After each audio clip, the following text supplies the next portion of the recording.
Let's get to this story from House Ways and Means. Congresswoman Beth Van Duyne. Congresswoman, thank you so much for joining us tonight. So House Speaker Kevin McCarthy, it's good to see you. Speaker McCarthy indicating impeachment inquiry talks will start after Labor Day. Is that true? And what are the high crime and misdemeanors involved here? Well, in order to get on this interview, I actually got off a call that we had with the speaker, and he intended to. He talked a little bit about exactly what you're saying about pushing forward with an impeachment inquiry for obvious reasons. For obvious reasons, I was asking for this back in July. We knew at that point in time that Joe Biden had lied about speaking with business partners of Hunter Biden. We knew that from witnesses that he had already had meetings, had already had dinners with business partners. We have now found from James Comer's research as chairman of oversight that there are bank records that show that Chinese interests have paid the Hunter Biden. We knew that Joe Biden actually bragged about holding off U.S. aid to Ukraine until a prosecutor was fired that was aimed against the company that his son was getting millions of dollars from. So we have known this is happening. In order to have an inquiry proceed, I think it's very important that Republicans get behind this. We know that the Hunter laptop is real. We know that these millions of dollars paid by Chinese companies and Chinese foreign folks to the Bidens is real. We know that these bank accounts are real. We need to make sure that a Joe Biden impeachment is real. Congresswoman, former Ukraine top prosecutor Victor Shokin talked to Brian Kilmeade that he's claiming that both Joe and Hunter Biden did accept bribes from Burisma's co-founder who faced corruption probes. The White House strenuously denies this. This appears to back up what a veteran FBI informant already told the FBI. Let's watch Victor Shokin here. Do you believe that Joe Biden or Hunter Biden got bribes?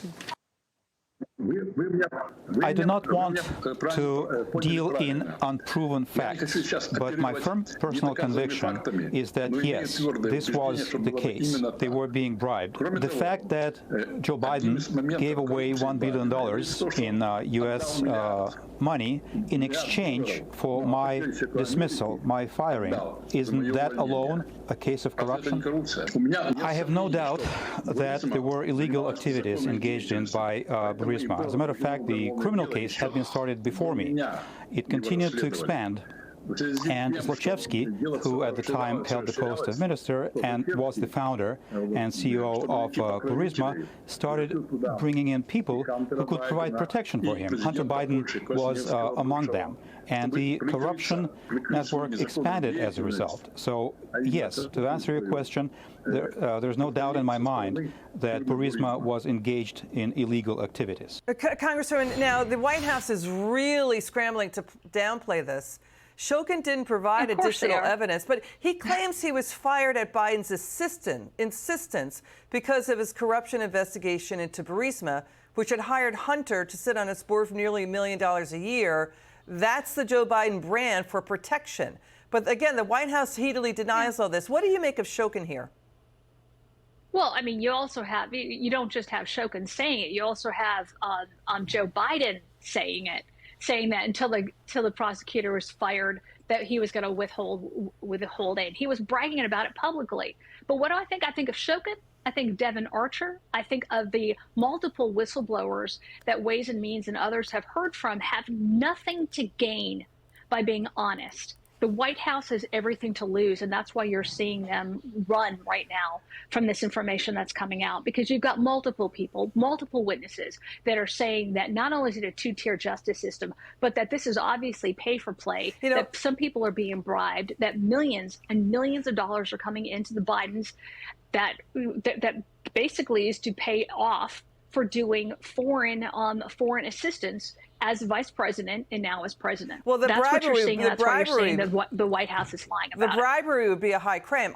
I mean, Shokin also indicates that no one ever asked him, no one from the U.S. ever talked to him, sat him down in an interview despite his central role in all of this, and despite, the first Trump impeachment based off that phone call. No one talks to Shokin at all. And Shokin's corroborating, it appears to be what Devin Archer testified, that Hunter Biden called D.C. to ask the Obama White House to help get Shokin fired. And that happened just days, that phone call, before Vice President Biden's trip to Ukraine. It's not known who Hunter had asked Obama White House officials to get Shokin fired. But when you put this all together, how can nobody in the U.S. talk to Victor Shokin? That's a great question. But if that is a demand that's being made for pay for play, in order for Ukraine to be able to get money, do they have to?